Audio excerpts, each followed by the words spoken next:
कोसाकमुंडा मिलित क्रियानुष्ठान कमिटी तरफ कोसाकमुंडा धरती आबा बिरसा मुंडा 150तम जन्म जयंती पालित।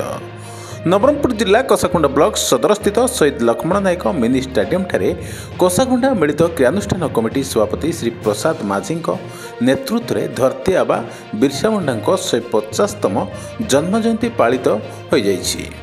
सर्वप्रथम कोसाकुंडा स्थित राजा चाउरिया मंदिर ठारे कोसाकुंडा मिलित क्रियानुष्ठान कमिटर समस्त सदस्य ब्लॉक स्थित 24 गोटी पंचायतर समस्त छात्र छात्री बुद्धिजीवी और वरिष्ठ मान्यगण्य व्यक्ति विशेष उपस्थित रही राजा चाउरियागुड़ा ठारू एक विशाल शोभायात्रा बाहरी ग्राम परिक्रमा करथिले एवं ग्राम परिक्रमा पर कोसाकुंडा गोष्ठी उन्नयन अधिकारी कार्यालय को जाई जिला भित्तिक नियुक्ति दाबी को नहीं महामहिम राष्ट्रपति एवं ओडिशा राज्यपाल उद्देश्य दाबीपत्र प्रदान करा जायथिला।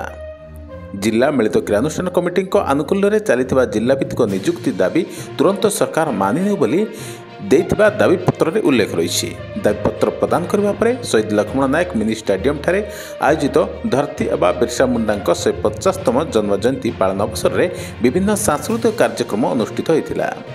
ଏହି କାର୍ଯ୍ୟକ୍ରମରେ ମୁଖ୍ୟ ଅତିଥି ଭାବରେ ଜିଲ୍ଲା ପରିଷଦ ସଭ୍ୟ କ୍ଷୀରୋଦ ନାୟକ, ମୁଖ୍ୟ ବକ୍ତା ଭାବରେ ହରିବନ୍ଧୁ ମାଝୀ, କ୍ରିୟାନୁଷ୍ଠାନ କମିଟିର ଉପଦେଷ୍ଟା ଦାମୋଦର ପୂଜାରୀ, କ୍ରିୟାନୁଷ୍ଠାନ କମିଟିର ଉପସଭାପତି ରଘୁନାଥ ଭତ୍ରା, କ୍ରିୟାନୁଷ୍ଠାନ ସଦସ୍ୟ ବୃନ୍ଦ ଯଥା ଯୋଗେନ୍ଦ୍ର ନାୟକ, ଧନ ସିଂ ଭତ୍ରା, ଖଗେଶ୍ୱର ନାୟକ ପ୍ରମୁଖ ଉପସ୍ଥିତ ରହିଥିଲେ।